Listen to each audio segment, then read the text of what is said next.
Viksit Bharat.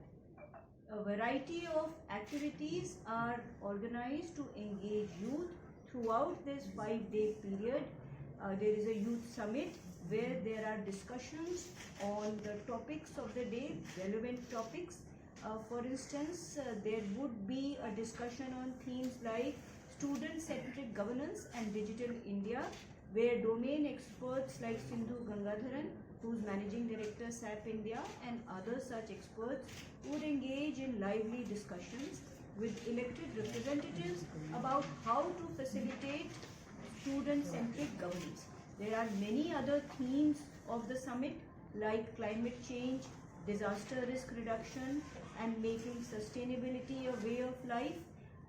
Other themes are peace building and reconciliation, ushering in an era of no war. Then there is health and fitness and sports, an agenda for youth. There are also adventure sports activities like scuba diving that are organized for the benefit of the participants. There are exhibitions of indigenous sports activities. For instance, there's Mallakhambh from Maharashtra, Kalaripeta from Kerala, Silambam from Tamil Nadu, Gatka from Punjab. These are demonstrated by experts in the field for all the participants. There are also competitive events like folk song and folk dance. In these competitive events, groups from different states come together and participate. Many of these events are being broadcast live so that crores of other young people through the country have an opportunity to watch and to engage. This year the festival is being organized as a Green Youth Festival. So this means that only reusable cutlery and napkins would be used. All the mementos, medals, stationery are of reusable material. Water refilling stations have been set up so as to reduce the use of disposables. Another unique feature of this year's youth festival is that on 15th January, a yogathon is being planned between 6 to 8 a.m. where over 5 lakh people are being mobilized from across the 31 districts of Karnataka. So you will find in your folders a brochure which gives you detailed day-wise activities about how the youth would be engaged, and there is also a summary for those of you who would like to utilize the summary, and we would be happy to answer any other questions. कि माननीय प्रधानमंत्री महोदय 12 जनवरी को इस festival का inauguration कर रहे हैं। ये जो इस साल का उत्सव है उसका थीम है विकसित युवा विकसित भारत। इस 5 दिनों के दौरान यूथ को अलग अलग प्रकार की एक्टिविटीज़ में एंगेज किया जाता है। एक एक्टिविटी है यूथ समिट। हर रोज़ अलग अलग थीम्स पे सेशंस ऑर्गेनाइज किए जाते हैं जैसे, और वो थीम्स ऐसी हैं जिनका डायरेक्टली युवाओं के जीवन से संबंध है। एक थीम है डिजिटल इंडिया और यूथ सेंट्रिक गवर्नेंस।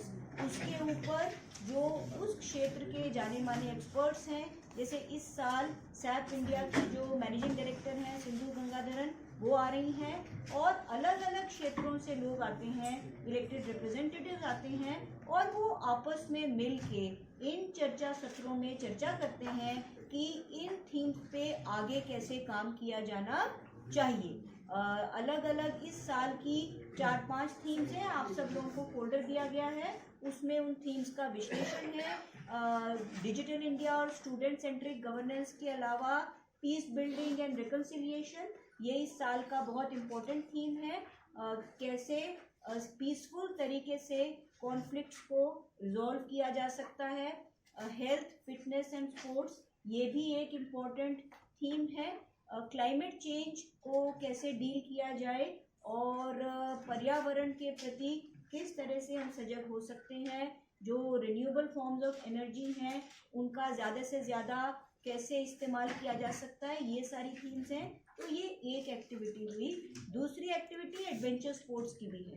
तो जो लोकल कर्नाटक सरकार है वो विभिन्न प्रकार के एडवेंचर स्पोर्ट्स जैसे स्कूबा डाइविंग और कई सारे वाटर स्पोर्ट्स जो हैं उनमें भाग लेने की भी अपॉर्चुनिटी युवाओं को देती है। कई सारी जो ट्रेडिशनल स्पोर्ट्स एक्टिविटीज़ हैं, जैसे महाराष्ट्र का मलखम्ब हुआ, केरल का कलारीपयट्ट हुआ, तमिलनाडु में सिलंबम है, पंजाब में गतका है, इन सब में जो पारंगत लोग हैं वो आके इन सब ट्रेडिशनल स्पोर्ट्स की प्रदर्शनी करते हैं। युवाओं को अवसर मिलता है कि वो देखें और वो सीखें। फिर ट्रेडिशनल जो फोक डांस और फोक सॉन्ग है उनके लिए प्रतियोगिताएं हैं। इन प्रतियोगिताओं में विभिन्न राज्यों से जो ट्रूप्स आते हैं वो आपस में स्पर्धा करते हैं और फिर उन्हें प्राइजेस दिए जाते हैं। कई सारे ये जो इवेंट्स हैं ये पूरे देश में लाइव ब्रॉडकास्ट इन इवेंट्स के साथ जुड़ सकें। इस साल जो ये राष्ट्रीय युवा उत्सव है ये ग्रीन फेस्टिवल के तौर पे मनाया जा रहा है। तो यहाँ पर रीयूजेबल कटलरी, रीयूजेबल नैपकिन होंगे, जो मोमेंटोज हैं, मेडल्स हैं, स्टेशनरी है, ये भी सारे रीयूजेबल होंगे। ये इस साल के युवा उत्सव का वैशिष्ट्य है। एक और जो यूनिक एक्टिविटी इस साल ऑर्गेनाइज की गई है वो है कि 15 जनवरी को एक योगाथॉन प्लान किया गया है, सुबह 6 बजे से लेके सुबह 8 बजे तक। इस योगाथॉन के दौरान पूरे कर्नाटक राज्य के सभी जिलों से लगभग 5 लाख लोगों को मोबिलाइज किया जाएगा। और किसी के कोई प्रश्न हो तो अवश्य पूछें और अपने डाउट्स क्लियर करें।